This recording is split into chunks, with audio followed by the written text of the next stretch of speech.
मार्च 2025 कुत्ते का एक छोटा सा बच्चा नाले में डूब रहा था। कुत्ते को डूबते देख 22 साल के एक नेशनल लेवल के खिलाड़ी ब्रिजेश सोलंकी को दया आ गई। वह कुत्ते को बचाने की कोशिश करते हैं और बचा भी लेते हैं, लेकिन इसी दौरान कुत्ते का दांत उनकी उंगली में लग जाता है। एक छोटी सी खरोच थी जिसे अक्सर हम सब इग्नोर कर देते हैं। ब्रिजेश ने भी इसे इग्नोर कर दिया और यही अनदेखी उन पर भारी पड़ गई।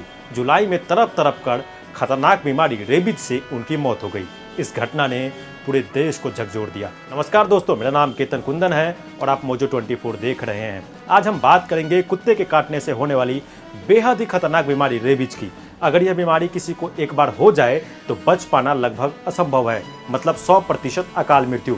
इसलिए इसे मौत का दूसरा नाम भी कहते हैं। तो हमने सोचा क्यों ना इस पर एक वीडियो बनाया जाए जिसमें इस बीमारी को लेकर बताया जाए। इस वीडियो में हम इसी बात करेंगे रेबीज की। रेबीज कैसे होता है, सिर्फ या आवारा कुत्ते काटने से होता है या पालतू कुत्ते काटने से भी हो सकता है। कुत्ते के अलावा कौन कौन से जानवर हैं जिनके काटने से बीमारी आपको हो सकती है। अगर कुत्ता काट ले फिर क्या करें, रेबीज के लक्षण क्या है, बचाव क्या है, WHO ने क्या कहा है, लोगों में मिथक क्या है और उसकी सच्चाई क्या है। हम एक एक कर सारी चीज़ों के बारे में इस वीडियो में विस्तार से बात करेंगे। तो सबसे पहले समझते हैं कि ब्रिजेश की मौत कैसे हुई।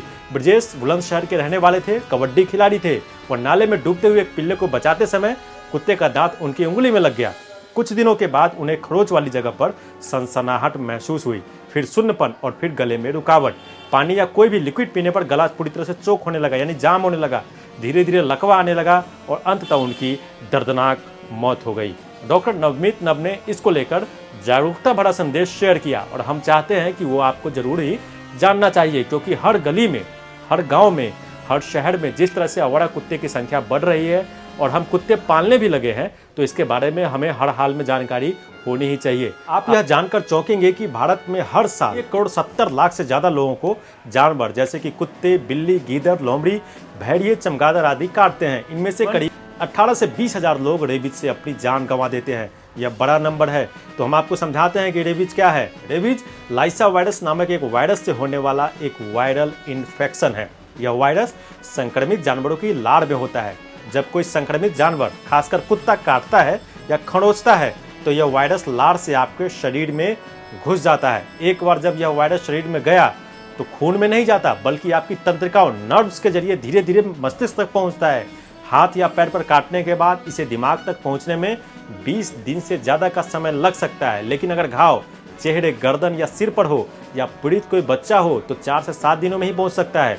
खासतौर पर लक्षण दिखने में 1 से 3 महीने लगते हैं, कभी कभी 1 साल भी। ये सब घाव, जगह, गहराई और रोग प्रतिरोधक क्षमता पर भी निर्भर करता है। एक बार दिमाग तक पहुंच गया तो इसके लक्षण शुरू हो जाते हैं और फिर कोई इलाज संभव नहीं है। ये पता कैसे करें कि रेबीज हो गया है, रेबीज के लक्षण क्या है, तो हम इस पर आपको अब बताने जा रहे हैं। रेबीज होने के बाद शुरुआत में बुखार, थकान और काटे गए स्थान पर जलन या खुजली महसूस हो सकती है। फिर इसका भयानक रूप आता है फ्यूरियस रेबीज, जिसमें पानी से डर, हाइड्रोफोबिया जिसको कहते हैं, हवा या रोशनी से डर, घबराहट, चिल्लाना, बहुत ज़्यादा लार बनना शुरू हो जाता है।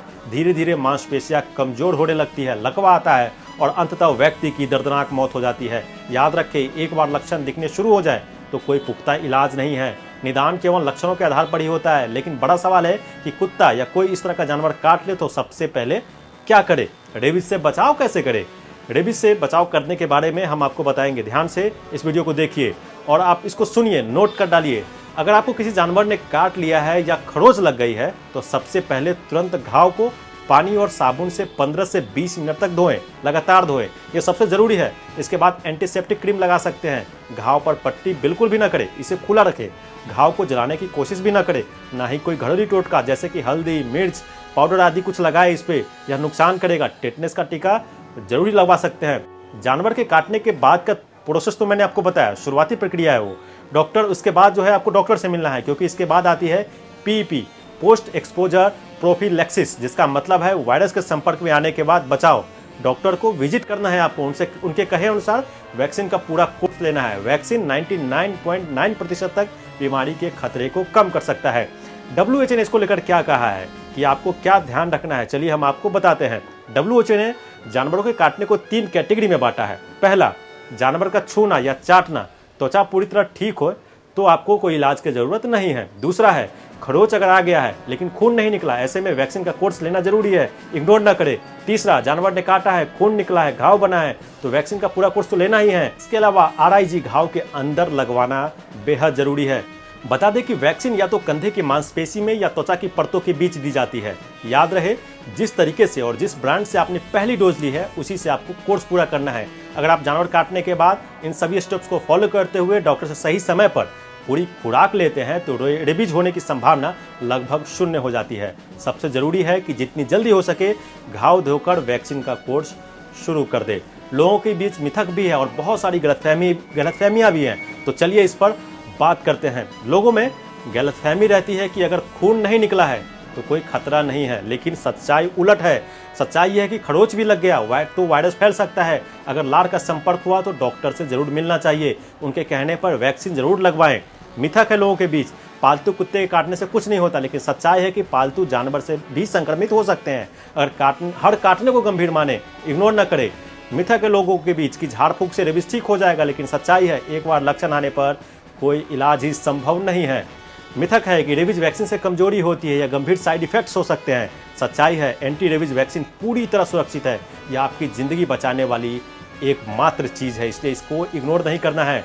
WHO की गाइडलाइंस के अनुसार अगर काटने वाला पालतू जानवर वैक्सीनेटेड है तो वैक्सीन की जरूरत नहीं होती, लेकिन किसी भी तरह की सलाह के लिए डॉक्टर से आपको मिलना ही चाहिए। सरकार क्या कर सकती है? सरकार इसको लेकर बड़े स्तर पर जागरूकता अभियान चला सकती है। इसके साथ ही मैक्सिको सरकार से सीखना चाहिए। मैक्सिको छोड़िए, गोवा से सीखा जा सकता है कि 70 से 80% कुत्तों का टीकाकरण कर रेबीज पर कंट्रोल किया जा सकता है।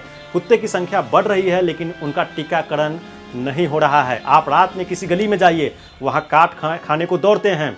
दोस्तों, रेबीज एक 100% जानलेवा बीमारी है, लेकिन इसे 100% रोका भी जा सकता है। किसी भी तरह की लापरवाही घातक हो सकती है, डॉक्टर से जरूर मिले।